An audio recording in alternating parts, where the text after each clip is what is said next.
Okay, good morning everybody and welcome to this morning's webinar from Clinical Services Journal, CSJ. Our round table discussion this morning is titled De-risking Investment in Healthcare Tracking Technology. My name is Andy Marl and I'm here representing CSJ to moderate the discussion this morning. You're going to be hearing from experts from Royal Papworth Hospital NHS Foundation Trust and Epsom and St Helier University Hospitals NHS Trust, as well as technology specialists from Bliot and iDocs. Together, the panelists will be exploring the challenges faced by integrated care systems and their information and communication technology teams when investing in technology that enhances staff efficiency and patient care. Following the discussion today, we do have time set aside for Q&A. So if during the webinar you have a question which you'd like to put to the panel, please send it through using the chat facility. The discussion this morning is going to be focusing on navigating virtual ward approaches and how an ICS can address healthcare improvements effectively in a virtual environment. We'll look at disparate infrastructures across an ICS, identify the obstacles posed by varying infrastructures and explore solutions. Our panelists will also explore the benefits of adopting a technology agnostic approach to tracking.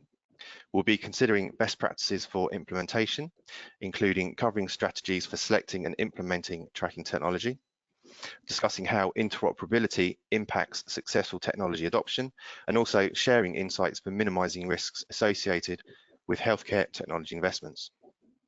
The goal today is to create a coherent picture of ICS infrastructure, align NHS England's tracking initiatives with staff efficiency and patient safety, and propose a blended tracking approach that accommodates diverse infrastructures.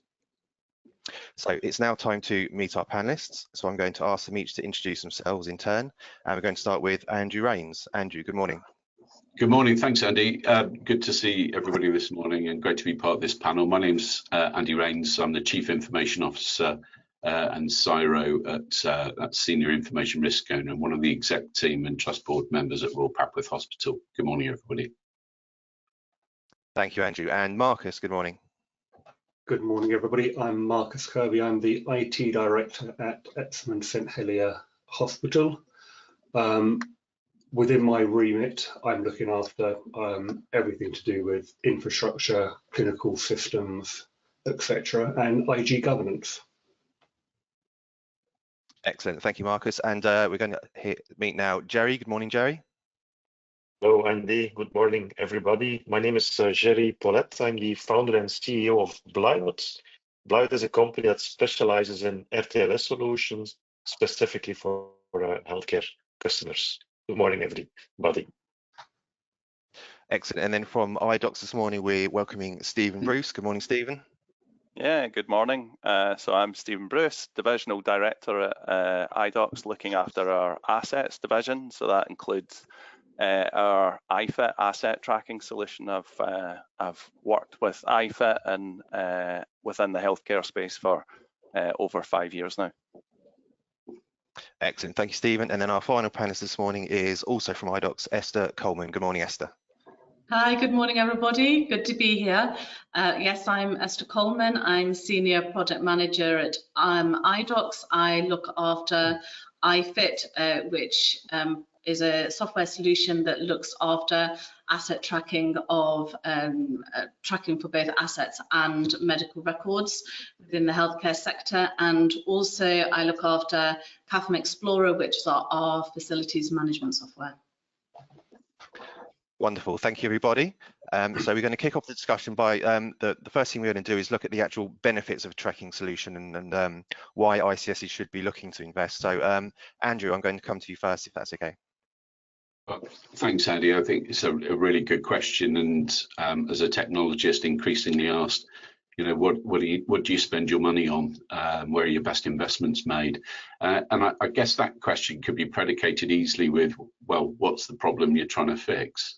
So I think from that perspective, we've found in terms of some of our reports and understanding that actually each year we were losing thousands of pounds of equipment, which just walks out the door.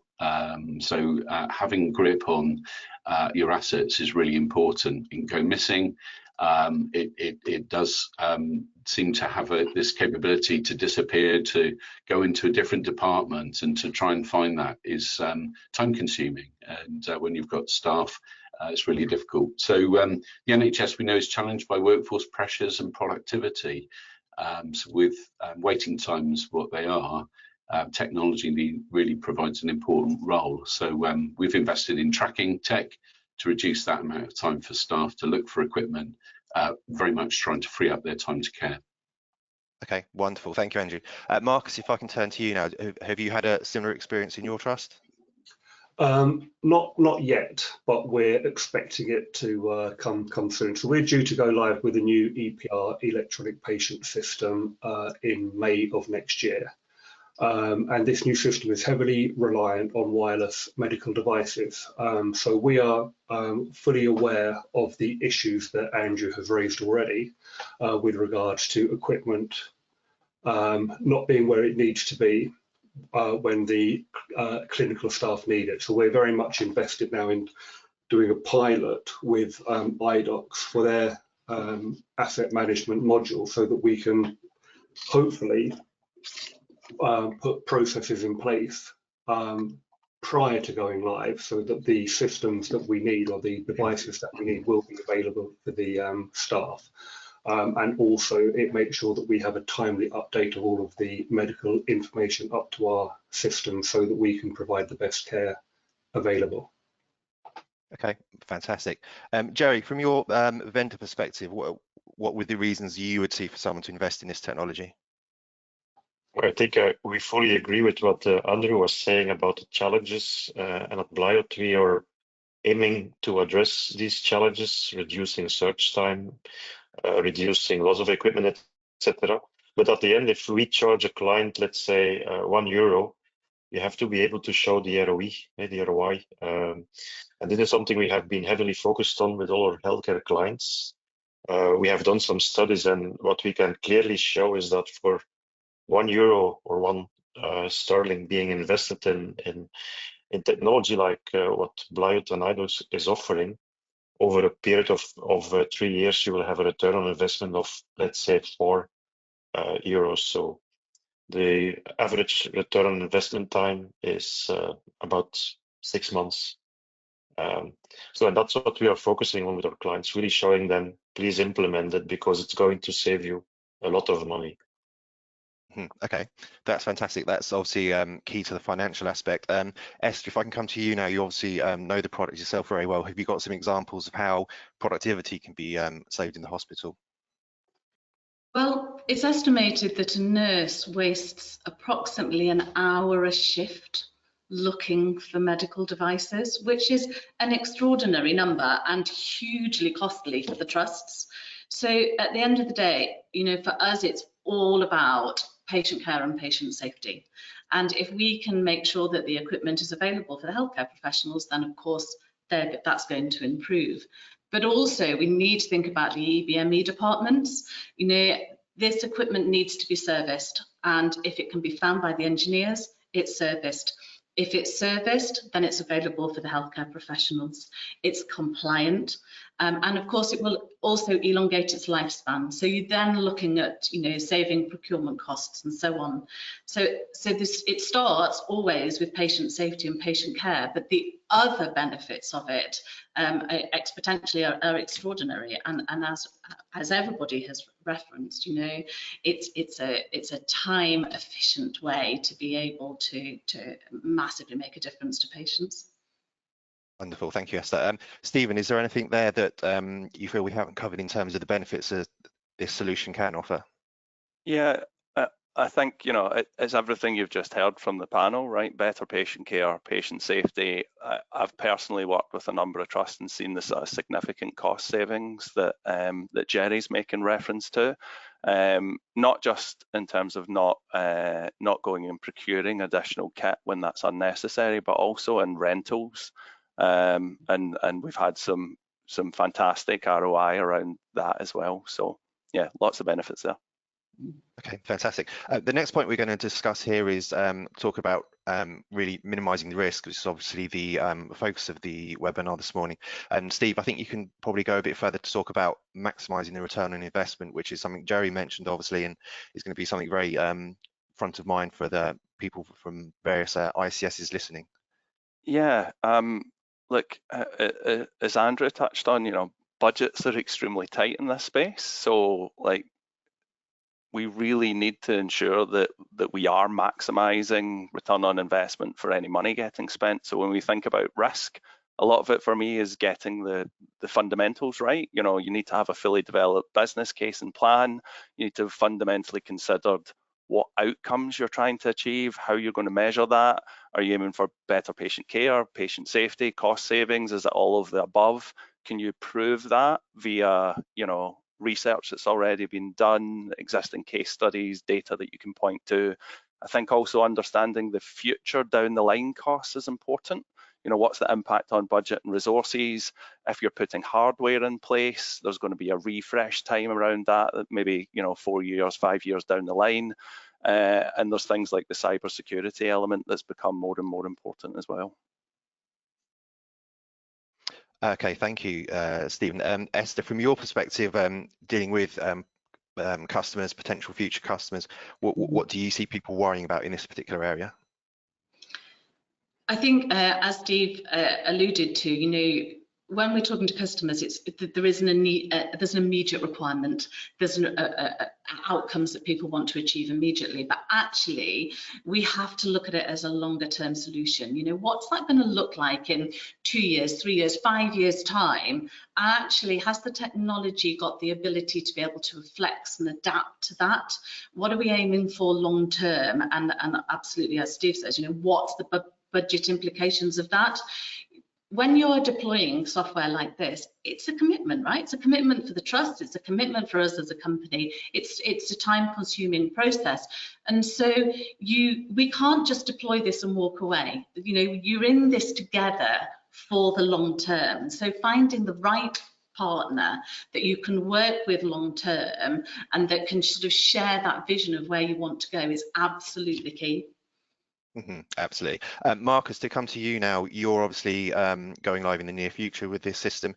Can you give us an idea of the risks that you were considering and what were the key considerations when making this decision? Yes, thanks, Andy. Yeah, so we part of our business case, obviously, as Steve already mentioned, is making sure that we have the right ROIs in place to make sure that the return on investment, because the solutions aren't particularly cheap, but when you look at them overall over the life cycle that Esther mentioned earlier, there is a vast saving to be made. And part of the things that we've been looking at is actually the risk of not deploying a solution in place, because some of those risks far outweigh the or some of the benefits far outweigh the risks that we would have if we did not move forward here. So that's kind of like more of a different stance on the approach that we're taking. Andrew, was that your approach as well? Yeah, very much so. I think you know, going back to having a clear articulation of your problems. So I think it's really important to use risk to help qualify and validate and being clear on what benefits there are from this. But if you think about a key important thing that all organizations are trying to do is productivity. So mobilizing your people is vital. It's part of just keeping your house in order. So if you aren't using this technology, it's probably quite unlikely you're optimizing your workforce, because how can you guarantee that they're not spending time simply looking for equipment? In this day and age, that technology has to exist. We know it does. We've got it, and it's helping us in that space. But I think you can take steps to minimize the risk if you're concerned about it. I think Esther, Jerry, Marcus all commented about perhaps feasibility studies, looking at case studies, looking at the detail, running perhaps a pilot. You start small, but actually all of that can be used for actionable insights, right? So as you start to see value, as Jerry made the point, you know, you can start to return and quantify what you're seeing against original benefits. So you can then start to raise the bar a bit in terms of perhaps looking across the organization more widely from your pilot and look at examples of other problems that perhaps this solution could fix. So we started, for example, very practically with high cost equipment. That was essentially what was being lost or hard to find. And everybody's under pressure, so spending time on that is just not good value for money in any sense.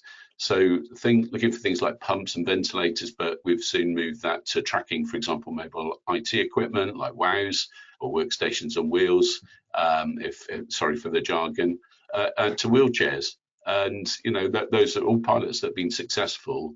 And what you find happen is actually people get bitten by the bug. They see it working and go, oh, can you try this? So you start to create a champion base then to roll things out wider. But it's really important to track those benefits, because those are what you need to take back to the board and say, actually, this is what's happening. Of course, thank you for that, Andrew. It's a very stark figure there that a nurse could be wasting up to an hour a shift in terms of looking for equipment. But if we can look at that a bit further and look at the people aspect now, and the classic user adoption challenge, we're obviously looking to change behavior here with any new solution, and that can be very difficult. So is there risk there, and how do customers get over that particular consideration? Esther, could you address that for us? I think you're absolutely right. The staff have to buy into it. They have to see the benefit, but ultimately it's a huge frustration for customers, not for customers, for healthcare professionals, that they can't find this equipment. They're there because they want to do the best for their patients. And so if they can't put their hands on the equipment that they need, that's hugely frustrating. So absolutely they can, there's a very easy, immediate response to that, to say, this will be beneficial to me. But I think from a software perspective, it needs to be intuitive, it needs to be easy. We don't want somebody to be wrangling with this for months on end trying to understand it. So making it as simple as possible from a end user perspective is absolutely key. And then also there's some very quick wins with this, which is great in terms of the positioning of the readers that you need for the infrastructure. Where do we put the tags? And Jerry will attest to the fact that there are an enormous range of tags out in the market. Well, which are the best ones for you? Which is the best place to put them? Do we need multi-tagging? And understanding that is absolutely key to making sure those read rates are high, that the read distances are good. And so we do a lot of workshops with our customers or with our end users to say, understand where to put those tags, because there will immediately be a benefit to that. So those are sort of the quick bits that you can get, and then you bring people along with you because they can immediately see the benefits. Wonderful. Jerry, can you talk a bit further about the technology aspect there, and how you're able to make this technology easier for users to carry out during their work? Yeah, one of the first things we learned is that nurses are already using a couple of applications, and again, delivering another application to them, it's difficult. So from the very beginning, we really were focusing on making enabling via our REST APIs to integrate our solution in existing applications, so that they don't have to start learning another application. So that's one of the most important lessons we learned in the beginning. Secondly, also very important is that very often you have a champion in an organization who says, okay, I need that because it will solve these and these problems, but nobody else is then aware that this solution exists. So the second challenge is really make people aware that the solution is there and how they should start using it. So these are the two challenges we always focus on in the very beginning. Integrate with what's already there, so that they don't have to learn another application to use. And secondly, make sure that everybody in the organization knows that there is a solution like that available. Okay, fantastic. Andrew, you're nodding your head there. Can you perhaps give some examples or talk a bit about how you've adopted the technology and how you're able to integrate it into your work? Sure. So I think if I said the asset tracking or the RFID project known here at Royal Papworth is much part of a larger initiative called Scan for Safety. So this is a national initiative, and it focuses on tracking every person, process, product and place. using a barcode standard known as GS1 global standard for a barcode. So in this tracking incident, the barcode is in an RFID tag, which we place on the equipment. I think Esther described that eloquently earlier. So I think why is that important? Well, the driver for Scan for Safety is helping the NHS become more efficient, safer, and save money. If you will, it's about creating value and a more productive environment. So while we have an appetite for tracking equipment, we are keen to use Scan for Safety and the global barcode standards for interoperability and integration of systems. I think to Jerry's point, you can make more of what you have through integration and interoperability, really sweating the asset as long as you're using interoperable standards. So this is really powerful because in this particular incident, using a global standard, we can monitor patients, for example, by administering drugs. We've got a philosophy where we've got traceability for every person, product, place. So it improves governance, accountability, but also that it ensures connecting the component parts through this Scan for Safety ecosystem. So it's important that interoperability is considered when you're buying new systems and services. And then, to the point on people, process, and technology, people is really a key important bit here. And we do things like egg hunts, where we plant materials which have got a barcode or an RFID tag on it, and actually ask people to go and find it with what we call a Go Find gun, which is a handheld scanner, and they can go and find this piece of equipment. And I think that at that penny drop moment, what you do is you get people on board and they start talking about it, and that becomes infectious.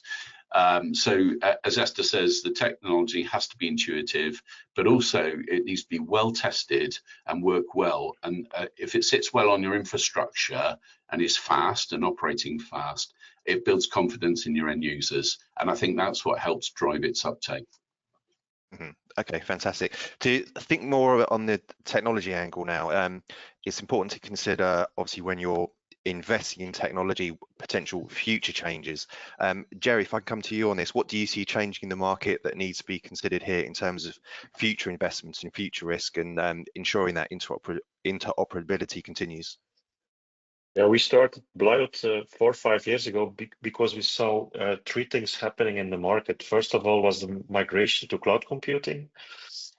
Secondly, we saw that Bluetooth technology, Bluetooth tags were becoming smaller and smaller with a longer and longer battery lifetime.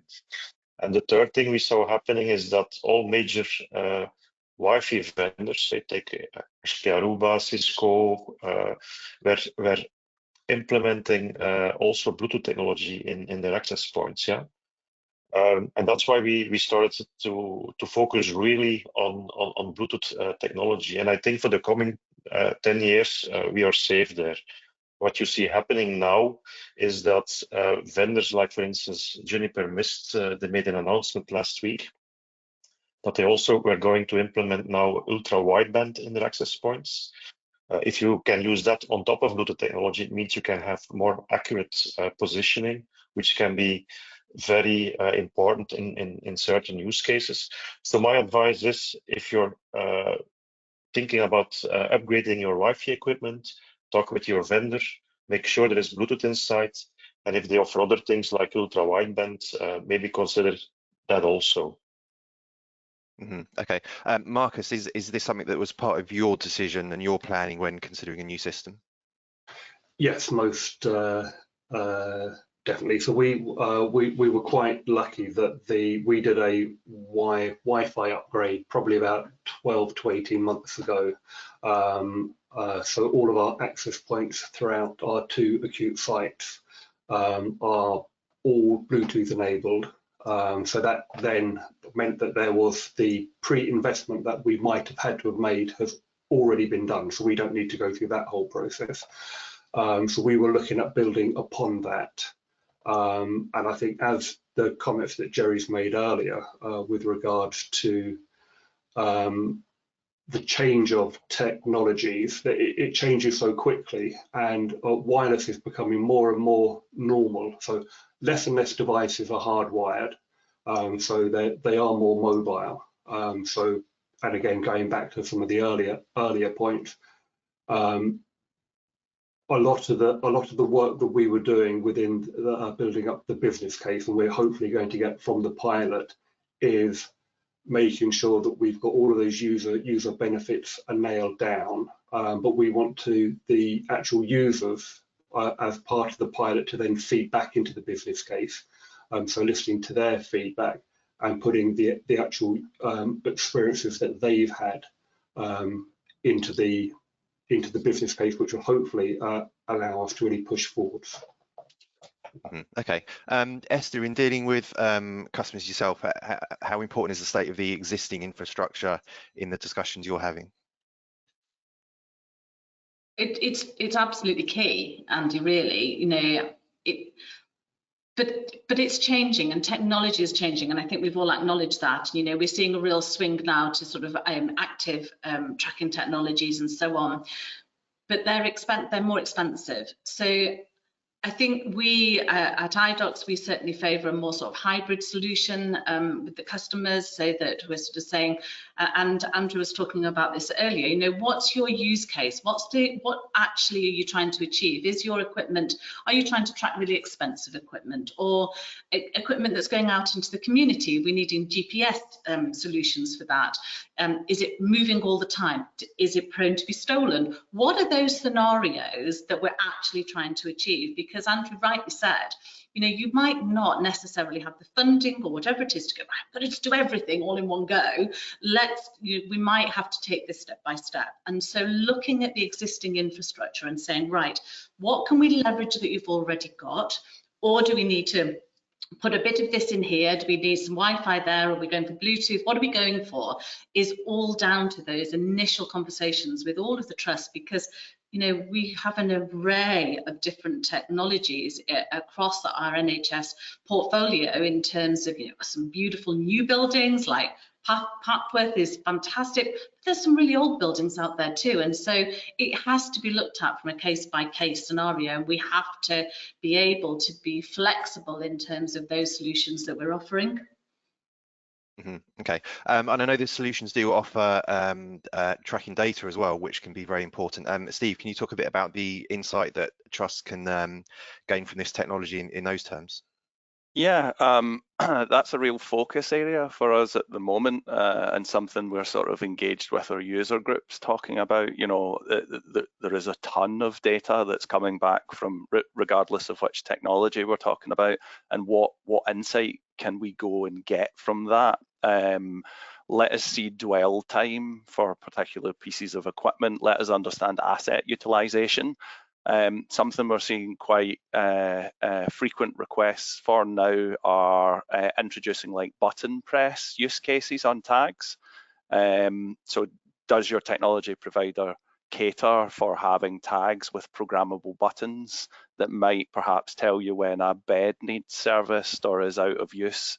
So there's more data than just the tracking aspects being considered. That then obviously brings additional benefits for staff, patients, etc. And that sort of flood of data, if you will, then sort of lends itself to starting to think about things like artificial intelligence, etc. But what I would say on all of that, and this is something that Andrew and I have talked about before, is that it's really important just to get the foundations in place and get your tracking working and get the benefits from that before you know a sort of walk before you run type approach. Andrew, have you started to see any of the benefits or additional information coming through the technology that you're using at Papworth? Very much so, and I think you know, one of the common ones that we utilise is, you know, that scam safety approach and asset tracking being part of that. So I think the ward audit is a really classic case, and I think Esther also referred to this, which is, you know, if you're spending time as much as half a day doing a ward audit of the equipment that's on there, checking it's all in place. Using just an example that we've pulled together, we turn that around from a half day to 2 minutes using the asset tracking capabilities that we have from iDocs there. So, you know, I think it's well proven, And we've done a lot of work to make sure that infrastructure is strong and working well, so that's resilient, because what you need is that same recurrence every time that's working, so that, you know, Stephen talked about data. It's got to be bulletproof, the data, so you can vouch on it, and you know, you've got to depend on it. You're talking about looking after poorly sick patients. That's got to be critical. So we've got to be able to do that. But I agree with everything that's been said. Look, adaptability and flex is really important. Technology is moving at a rate of knots. I think our latest digital strategy doesn't look beyond 2 years, because, you know, I think, you know, looking beyond that point, we accept that we need to refresh that. But for me, as a jobbing CIO, you know, technology has to be reliable, and working with a partner which listens and is ready to support you is really important. I think if I kind of applied something like I have in other talks that I've done around Maslow's digital hierarchy of needs, right? On your bottom rung, the most important thing is your infrastructure. It needs to be strong, secure, stable, all of those things. That sounded like a song, didn't it? It wasn't meant to be. I think the tendency sometimes is that we look to the latest red balloon and go, oh, we must be doing that, we must introduce that technology. But actually, that can often take your eye off the ball. So, you know, going back to the point about Wi-Fi, increasingly lots is hanging off of Wi-Fi on your infrastructure in terms of that wireless technology. So how well is that tested, audited, so that you're constantly evolving that so that you can cope with the strain that you've got within the hospital? But I suspect the future of traceability, like many things, is going to be augmented by new and perhaps emerging technologies. And I think, you know, coming back to a point that Steve made again, what's really powerful should be our ability to understand what does all that data therefore mean, right? When you pull that together, because we often talk about being data rich but information poor, we need to turn that around and being information rich. And what is it telling us most importantly about the care we're providing from the various data capture points and how we're utilising and optimising our assets? Okay, really, really interesting. Thank you. To think now about actually integrating the technology into a new environment, what risks need to be managed here, and are there other systems that need to be considered? Esther, to come to you here, what are the questions that you've been asked in this particular area? I mean, integrations are really key, and undoubtedly we are asked to integrate with systems all the time. Primarily the EMR system that Marcus, I think, was mentioning earlier, and also CAFM systems too. So yeah, we do get those integration requests all the time, and they are key, because at the end of the day, you know, the asset tracking location information should be a single source of truth. It needs to be in one place. We've talked already, we don't want members of staff, and Jerry was saying this, you know, going off to look at different systems all the time. There isn't the time for that. That's not an efficient way of working at all. So being able to integrate with the existing systems is absolutely key. And when you're thinking about a supplier that you want for that, then it's important to understand their APIs, but also where does their expertise sit? So, for example, at iDoc, you know, I mentioned earlier that I also look after the CAFM. So our CAFM Explorer is our CAFM system, and of course we integrate the two together. And we can, you know, as a development team, we can leverage our expertise from across our portfolio of software within the company. And that's really powerful, that we can say, well, actually, such and such, you know, we've tried that there, we've tried that here. And so you get that whole sort of level of expertise that can be brought in, and generally somebody has worked with those existing systems elsewhere, or we can look at how we can develop it and how we can move forward. So it's absolutely key that the systems can integrate very well together. Marcus, thinking about your forthcoming introduction of technology, what are you doing to prepare for successful integration? So we're very much working, as Esther and Jerry have said, this is all focused on making sure that we have the least number of touch points. So we want our clinical staff to use the EPR. We want our medical physics team who track and monitor and maintain the equipment to use their system to go through it. So it's all about making sure that the 2 or 3 systems that we're going to have available to us, that they integrate correctly. And I think it was Andrew who mentioned earlier, evolving this whole process from expensive medical devices to the digital devices that are going to be used, like the WOWs on the wards. The one area that we haven't touched on yet that we're looking to move forward with is within the digital team. What tools are we going to be using to monitor? So we have a number of tools currently that we use to monitor various system availabilities, and we want to try to integrate this into that as well. So it is really a case of just working with the vendors, making sure that all of the tools available are really embedded in as much as we can. Yeah, sure. To talk further now about the technology aspect on the integration and possibly some of the potential risks that might be there as well. Are there risks about sort of sharing data, for example? Jerry, could you address that? Sure. One of the reasons or main reasons that we have an attractive pricing is because everything is hosted in the cloud. So the first question, of course, we always have, is this secure, etc. The answer there is we are tracking only our tags, so no sensitive patient data, etc. Plus everything is encrypted, so you don't have to worry about that. And then the next question, of course, is what about the data? And there our answer is very clear. It's not our data, it's the data of the hospitals. This being said, what we see happening now is that more and more suppliers to hospital, think about companies that are supplying, for instance, beds or feeding pumps or whatever, they are coming to us and ask us, can we have the data when we do, for instance, maintenance in the hospital? And our answer there is very clear, yeah, we can have that, we can give you this data, but on the condition that the hospital approves it to share that data.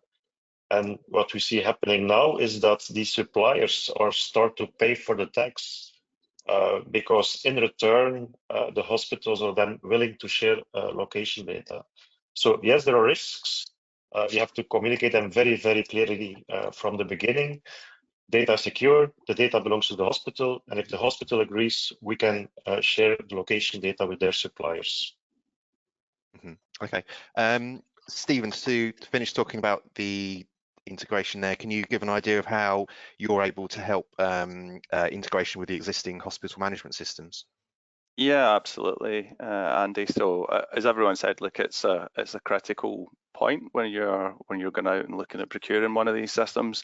We see a sort of constant stream of requests to have tracking data pushed into, whether that be asset management or facilities management solutions or other third-party solutions. From our perspective, we designed our assets solution to make it really easy to pull in different data from multiple sources and it be that single source of truth, but also, as Marcus and others have touched on, to be able to push data out into these other systems so that the staff don't have to learn a new interface, etc. That's been the case with the data that we are now getting from Blyat. So we actually just signed a new partnership agreement with Blyat in the last sort of week. And that will allow us to track assets using existing network infrastructure, as Jerry talked about earlier. So Jerry and I are very excited about what that means in terms of the additional benefits for our clients. But what it also highlighted was just how easy it was to do that integration and bring all that data together, which I think is great. Okay, fantastic. And the last point we've got to consider just before we move on to some Q&A at the end of the session, I'm pleased to say we have got a number of questions that have come through. Outside of the technology itself, which we've obviously been focusing on, what are some of the market trends in the healthcare space that could have an impact on risk and that need to be considered here? Esther, are you able to talk about that and sort of the processes around ICS's sharing equipment or going out and doing more care in the community? Yeah, I mean, I was going to say that we absolutely have to touch on the ICSs at this point, don't we? Because we're seeing more and more that trusts are sharing equipment, they're sharing resources. And so the benefits of having a tracking solution in place for that scenario are absolutely fundamental. I mean, it's making a tremendous difference to them. And, you know, we're seeing a lot of people saying, well, I want to know when it's gone to a different trust or it's arrived in a different facility. And one of the key elements of functionality that supports that is geofencing, which of course it's a virtual boundary around an estate or an area, and you get notifications as equipment can move in or out through that boundary, and that's having a tremendous impact on being able to just keep a track of where things are moving. And of course, I think one of the other big challenges is that, you know, as we look at the development of the ICSs, they have a number of different technologies within across that portfolio, and so you need to have a vendor that can sort of pull all of that together into one place, and that can be challenging, and you know, you need to find somebody that's flexible enough to be able to do that. Mm-hmm. Andrew, from your experience, has this impacted you? Yeah, very much so. And I think, you know, speaking as we're a specialist centre where we provide care not only locally, but more referrals come to us nationally and even globally. So I think Esther describes the ICS, but also, you know, new models of care and preventative medicine. So, you know, helping use this technology really is a must as part of a wider, almost digital technology toolkit.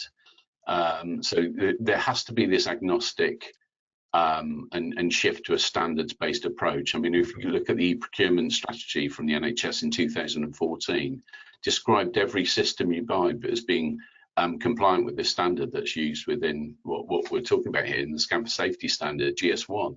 I think that makes absolute sense because it allows that flow of data across systems. It's agnostic, and that really needs to be encouraged. So we do have examples, for example, where there's shared care and large-scale systems which can now take data and show it to you in a different context from a different system to another system. You don't necessarily need to be on the same system to have that information. That's how far technology has moved since the days of the National Programme for IT, if you're as old as I am and you can remember those things. But it's really important in that context we remember information governance.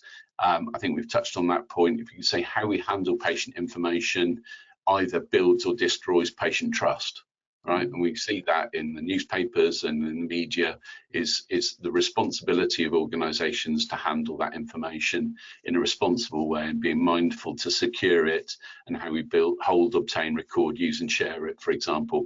So once we're clear and we've got the necessary protocols for doing that in our community, then we have a system-wide sharing agreement, and that does help establish those sort of ground rules for shared care, remote care, and enabling the new ambitions, making sure the NHS front door, i.e. the NHS app, really comes into its own, and that's developing massively. So patients can interact much more with their own care and their care records. So this again does come back to how we collect data. Collecting data in a scan, from my perspective, is going to be more accurate than you know, the typist's hands. I think that point of care interaction of a scan, if you imagine those data points, the precision of the data collection flowing through our systems will mean a better care as a result of better data.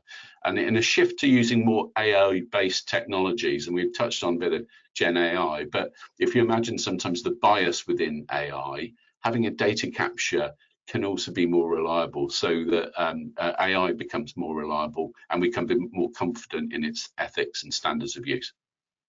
Okay, that's fantastic. Thank you, Andrew. We're almost out of time, but we do have a few questions that have come through, and actually something that's a theme that's emerging in some of the questions is around the geofencing and equipment traveling from hospitals to hospitals. So just to read out some of the questions. To track equipment that goes outside the hospital is more expensive than basic tags. How are the technology costs being driven down? So there's a question there about costs. And there was also a question, is there ever going to be a time that medical device that is being tagged and tracked by one hospital using vendor A, patient patient hospital transfer occurs to somewhere using vendor B tracking, is that information able to be shared back to the original owner? And there's another question here.